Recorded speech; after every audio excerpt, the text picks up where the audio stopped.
Philippiens, chapitre 3. Maintenant donc, mes frères et sœurs, réjouissez-vous dans le Seigneur. Je n'hésite pas à vous écrire les mêmes choses, et cela contribue à votre sécurité. Faites attention aux chiens, faites attention aux mauvais ouvriers, faites attention aux faux circoncis.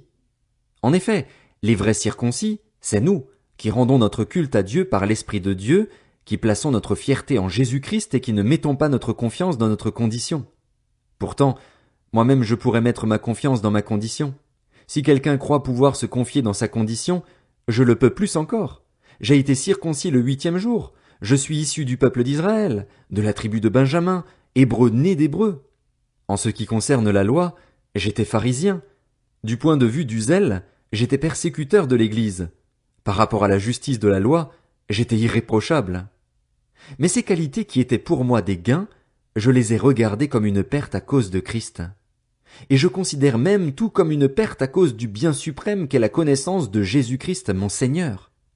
À cause de lui, je me suis laissé dépouiller de tout, et je considère tout cela comme des ordures afin de gagner Christ, et d'être trouvé en lui non avec ma justice, celle qui vient de la loi, mais avec celle qui s'obtient par la foi en Christ, la justice qui vient de Dieu et qui est fondée sur la foi.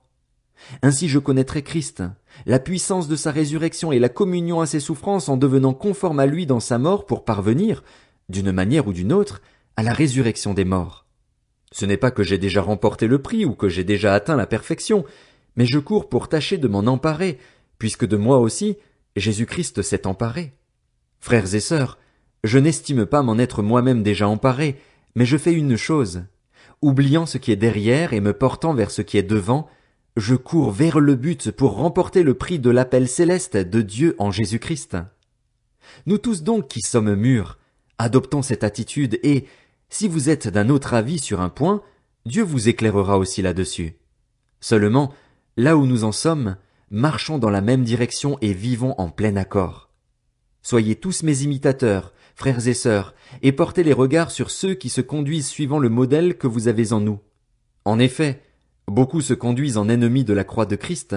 Je vous ai souvent parlé d'eux, et je le fais maintenant encore en pleurant. Leur fin, c'est la perdition.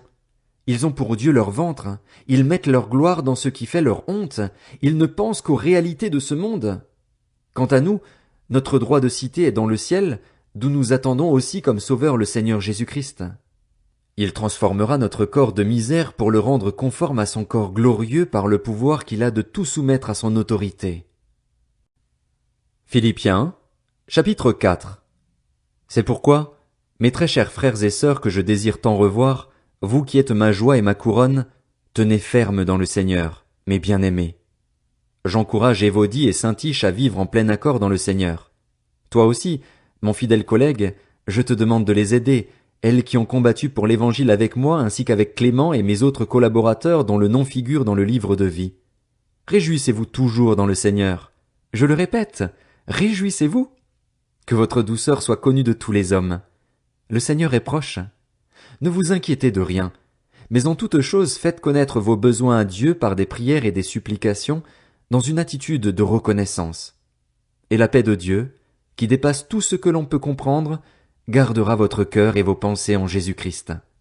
Enfin, frères et sœurs, portez vos pensées sur tout ce qui est vrai, tout ce qui est honorable, tout ce qui est juste, tout ce qui est pur, tout ce qui est digne d'être aimé, tout ce qui mérite l'approbation, ce qui est synonyme de qualité morale et ce qui est digne de louange. Ce que vous avez appris, reçu et entendu de moi et ce que vous avez vu en moi, mettez-le en pratique. Et le Dieu de la paix sera avec vous. J'ai éprouvé une grande joie dans le Seigneur de ce que vous avez enfin pu renouveler l'expression de votre intérêt pour moi. Vous y pensiez bien, mais l'occasion vous manquait. Ce n'est pas à cause de mes besoins que je dis cela, car j'ai appris à être satisfait de ma situation. Je sais vivre dans la pauvreté et je sais vivre dans l'abondance. Partout et en toutes circonstances, j'ai appris à être rassasié et à avoir faim, à être dans l'abondance et à être dans le besoin. Je peux tout par celui qui me fortifie, Christ. Cependant, vous avez bien fait de prendre part à ma détresse. Vous le savez vous-même, Philippiens, au début de la prédication de l'Évangile, lorsque j'ai quitté la Macédoine, aucune église n'a pris part avec moi à un tel échange de contributions. Vous avez été les seuls à le faire. À Thessalonique déjà, et à plus d'une reprise, vous m'avez envoyé de quoi pourvoir à mes besoins. Ce n'est pas que je recherche les dons, mais je désire qu'un fruit abondant soit porté sur votre compte. J'ai tout reçu et je suis dans l'abondance.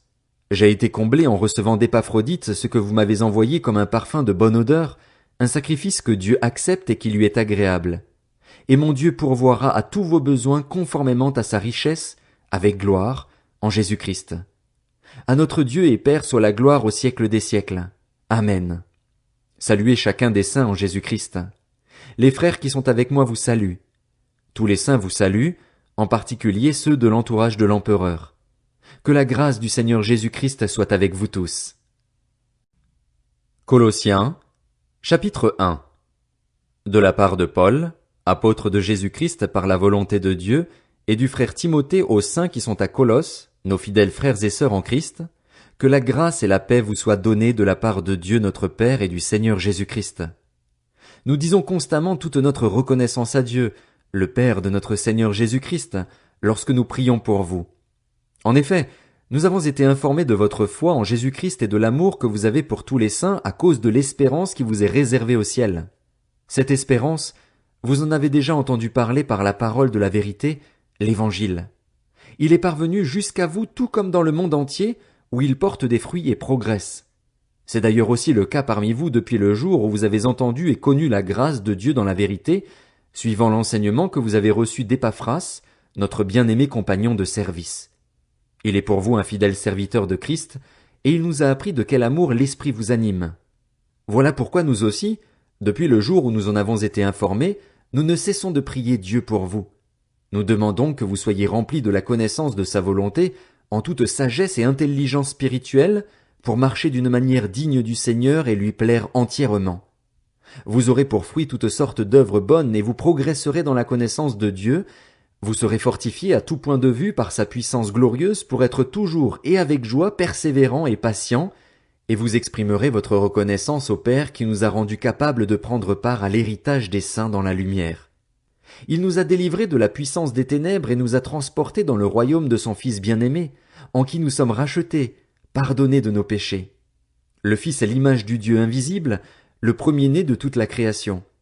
En effet, c'est en lui que tout a été créé dans le ciel et sur la terre, le visible et l'invisible, trône, souveraineté, domination, autorité. Tout a été créé par lui et pour lui. Il existe avant toute chose et tout subsiste en lui. Il est la tête du corps qu'est l'Église. Il est le commencement, le premier-né d'entre les morts, afin d'être en tout le premier. En effet, Dieu a voulu que toute sa plénitude habite en lui. Il a voulu par Christ tout réconcilier avec lui-même, aussi bien ce qui est sur la terre que ce qui est dans le ciel, en faisant la paix à travers lui, par son sang versé sur la croix. Et vous qui étiez autrefois étrangers et ennemis de Dieu par vos pensées et par vos œuvres mauvaises, il vous a maintenant réconciliés par la mort de son Fils dans son corps de chair pour vous faire paraître devant lui saint, sans défaut et sans reproche.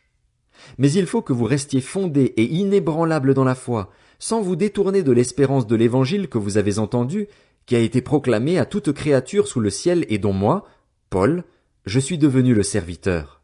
Je me réjouis maintenant dans mes souffrances pour vous, et je suppléai dans ma vie à ceux qui manquent aux peines infligées à Christ pour son corps, c'est-à-dire l'Église. C'est d'elle que je suis devenu le serviteur, conformément à la charge que Dieu m'a confiée pour vous, annoncer pleinement la parole de Dieu, le mystère caché de tout temps et à toutes les générations, mais révélé maintenant à ses saints.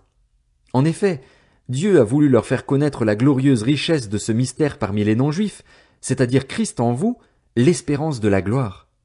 C'est lui que nous annonçons, en avertissant et en instruisant toute personne en toute sagesse, afin de présenter à Dieu toute personne devenue adulte en Jésus-Christ. C'est à cela que je travaille en combattant avec sa force qui agit puissamment en moi.